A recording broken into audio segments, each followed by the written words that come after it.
الشیطان فاجتنبوہ لعلکم تفلحون۔ کون رکھے گا ہمیں یاد اس دور خود غرضی میں؟ کون رکھے گا ہمیں یاد اس دور خود غرضی میں؟ ناظرین چینل کو سبسکرائب کریں، ملتے ہیں اگلی ویڈیو میں، جزاک اللہ۔ حالات ایسے ہیں کہ لوگوں کو خدا یاد نہیں، ہم کون ہیں کیا ہیں با خدا یاد نہیں، اپنے اسلاف کی کوئی بھی ادا یاد نہیں ہے، اگر یاد تو کافر کے ترانے ہی بس ہے، اگر نہیں یاد تو مسجد کی صدا یاد نہیں۔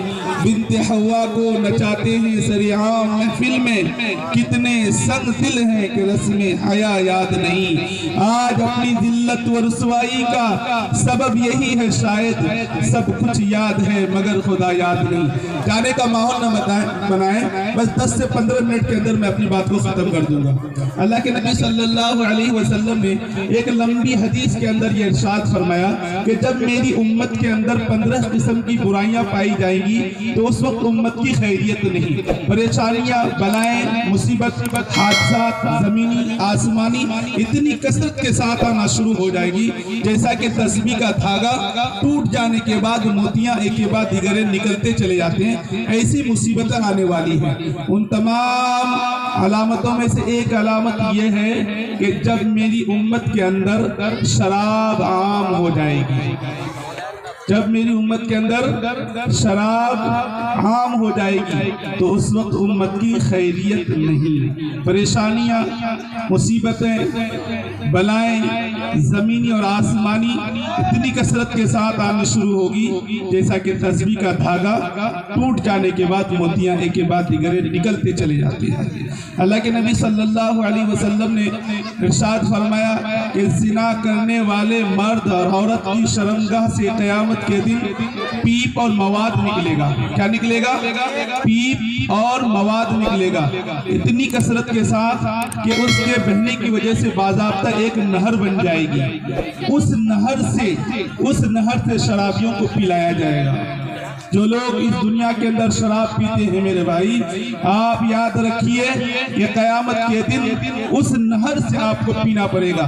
ایک دوسری حدیث کے اندر ہے کہ جہنم میں ایک پہاڑ ہے جس کا نام سکران ہے، جس کے اندر زنا کرنے والے مرد اور عورت کی شرمگاہ سے جو پیپ اور خون نکلتا ہے وہیں جا کر کے وہ ٹھہرتا ہے، اور وہ اتنی بدبو اس کے اندر ہے کہ اگر ایک قطرہ کو زمین کے اندر ٹپکا دی جائے، انسان تو انسان، جانوروں کے بھی دماغ پھٹ جائے، اتنی بدبو ہوگی۔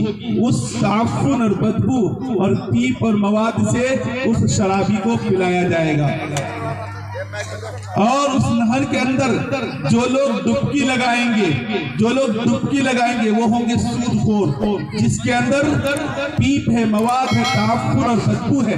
اس نہر کے اندر جو لوگ سود لیتے ہیں، دیتے ہیں، جو کھاتے ہیں، کھلاتے ہیں، سودی کاروبار کو لکھتے ہیں، اس کے اوپر جو گواہی دیتے ہیں، وہ اس بدبو کے اندر وہ سود خور ڈبکی لگائے گا۔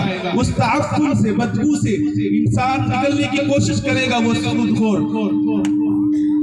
فرشتے اتنے زور سے ڈھیلے ماریں گے کہ پھر وہ اس نہر کی تہ تک پہنچ جائے گا۔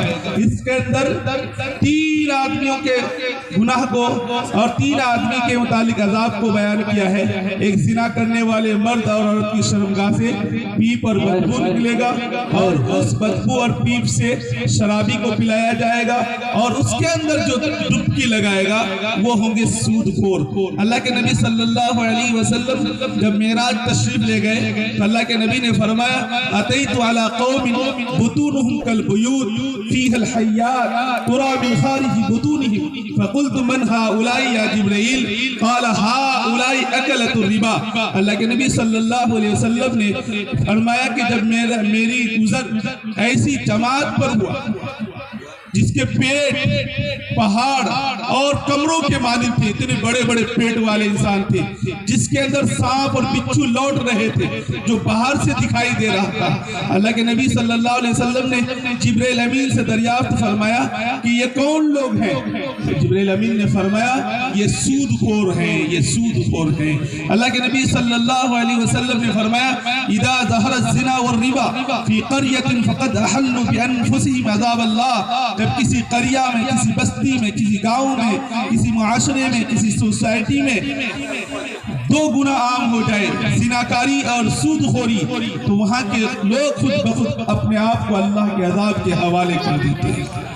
اتنی خطرناک چیز ہے سود خوری۔ اللہ کے نبی صلی اللہ علیہ وسلم نے فرمایا درہم ربا یاکل الرجل وهو يعلم اشد من 36 زنا، کہ سود کا 1 روپیہ جس کو انسان جان بوجھ کر کے کھا جائے وہ اتنا سخت ہے جیسا کہ 36 مرتبہ گناہ کا، 36 مرتبہ زنا کرنے کا جو گناہ ہے سود کے 1 روپیے کے اندر ہے۔